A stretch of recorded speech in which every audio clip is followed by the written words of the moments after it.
খনখাইয়ে খাল চট্টগ্রামের ফটিকছড়ি উপজেলার খরস্রোতা সর্তা খাল থেকে উৎপন্ন।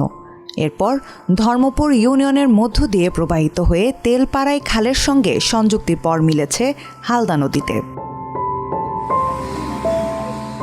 দীর্ঘদিন ধরে খনন না হওয়ায় ভরাট হয়েছে খনখাইয়ে খালের বিভিন্ন অংশ, হারিয়েছে স্বাভাবিক পানি প্রবাহ।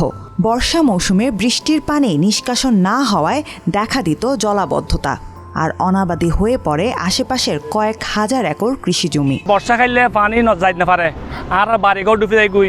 এখন এই খাল খনন পরে সত্তর পানি কিন্তু তাড়াতাড়ি এই খাল দিয়ে প্রবাহিত যাবে গুই, এবং আর বাড়িঘর ক্ষয়ক্ষতি হইতো না।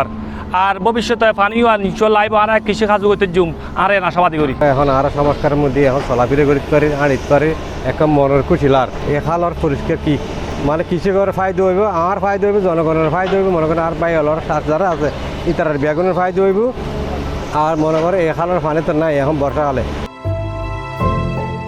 শুষ্ক মৌসুমে পানির তীব্র সংকট আর বর্ষা মৌসুমে জলাবদ্ধতা চরম দুর্ভোগ পোহাতে হতো খালপাড়ের বাসিন্দা সহ এলাকাবাসীর। এর সমাধানে খনখাইয়ে খালের ৫ কিলোমিটার পুনর্খনন উদ্যোগ নিয়েছে বাংলাদেশ কৃষি উন্নয়ন কর্পোরেশন BADC। প্রায় ২ থেকে ২.৫ হাজার জমির শুষ্ক মৌসুমে চাষাবাদ হবে। এর দ্বারা এলাকার হাজার হাজার লোক উপকৃত হবে। আর এই বর্ষাকালে যে জলাবদ্ধতা হইতো, জলাবদ্ধতা থেকে রক্ষা পাবে এলাকার অনেক লোক। এই খালের দুই পারে কম করে হলেও ৫,০০০ কৃষক আছে এবং ২.৫ থেকে ৩,০০০ একর জমি এখানে চাষাবাদ হবে, যা বিগত সময়ে বর্ষা মৌসুমে বন্যার পানিতে নষ্ট হতো, জলাবদ্ধতায় নষ্ট হতো। এই জলাবদ্ধতা থেকে রক্ষা পাবে, বন্যার পানি থেকে রক্ষা পাবে। পাশাপাশি এই এলাকার যে মৎস্য প্রকল্পগুলো আছে, পুকুরগুলো আছে, এইগুলো নষ্ট হতো, ধ্বংস হতো, মাছগুলো উড়ে যেত, মৎস্যজীবীরা ক্ষতিগ্রস্ত হতো, কৃষকরা ক্ষতিগ্রস্ত হতো।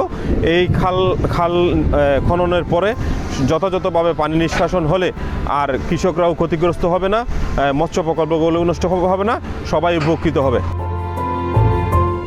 2023-24 ও 2024-25 অর্থ বছরে ফটিকছড়ি উপজেলায় বিভিন্ন ইউনিয়নে 33 কিলোমিটারেরও বেশি খাল পুনর্খনন করা হয়, যার ব্যয় প্রায় 4.5 কোটি টাকা। চাহিদা অনুযায়ী আরও খাল খননের আশ্বাস দিলেন বাংলাদেশ কৃষি উন্নয়ন কর্পোরেশনের কর্মকর্তা। এই খালে প্রায় 4.5 কিলোমিটার খাল আমরা খনন করতেছি। ইতিমধ্যে আমাদের 3 কিলোমিটার খাল প্রায় শেষের দিকে, বাকিটাও আমরা সামনে আগাচ্ছি। এটা কন্টিনিউ হবে, একদম শেষ পর্যন্ত আমরা কেটে দিব। এই খালটা মেনলি হচ্ছে, এটা হচ্ছে পানি নিষ্কাশন খাল।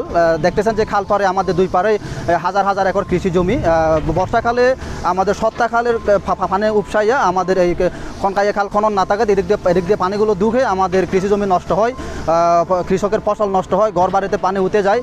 এখন আমরা এই খালটা সংস্কারের ফলে এখন এই পানিগুলো দ্রুত আমাদের এই খাল দিয়ে নেমে যাবে, যার ফলে ফসলের ক্ষতি হবে না, পানি উপসাবে না, কৃষকের যে পানি নিষ্কাশনের সুবিধা হবে। চলমান অর্থবর্ষে আমরা প্রায় 18 কিলোমিটার খাল আমরা খনন করেছি। সামনেও আমাদের যেখানে যেখানে চাহিদা আসে সেখানে আমরা খাল খননের সুযোগ আসে আমাদের। এখন পর্যন্ত আনুমানিক প্রায় 50 কিলোমিটার আমরা খাল খনন করেছি। আমরা BADCর মাধ্যমে BADCকে আমরা ধন্যবাদ জানাতে চাই। BADC কিন্তু ফটিকছড়ির এই কৃষি বিপ্লবে ব্যাপক অবদান রেখেছে। তারা কিন্তু আমরা তাদেরকে বলেছিলাম যে ফটিকছড়ি মূলত একটা কৃষি প্রধান একটি উপজেলা, এখানে শিল্প কলকারখানা নাই। এখানে আমাদের কিন্তু ধানের উৎপাদন যেমন হয়, কৃষি সবজি উৎপাদন হয় এবং অন্যান্য যে ফসল এবং একই সাথে ফলের উৎপাদন কিন্তু ব্যাপক হয়। এই জন্য অনুরোধ জানিয়েছিলাম বিভিন্ন স্থানে যে মরা খালগুলো আছে সেই খালগুলো খনন করে পানির প্রবাহ স্বাভাবিক করার। ইতিমধ্যে এটার কিন্তু কার্যকর ফল পাওয়া যাচ্ছে। তো আমরা আশা করছি যে আমাদের BADCর এই কাজের কারণে আমাদের ফটিকছড়ি উপজেলা খাদ্যে শুধু স্বয়ংসম্পূর্ণ নয়, বাংলাদেশের বিভিন্ন স্থানে রপ্তানিতে অগ্রগামী একটি উপজেলা হবে।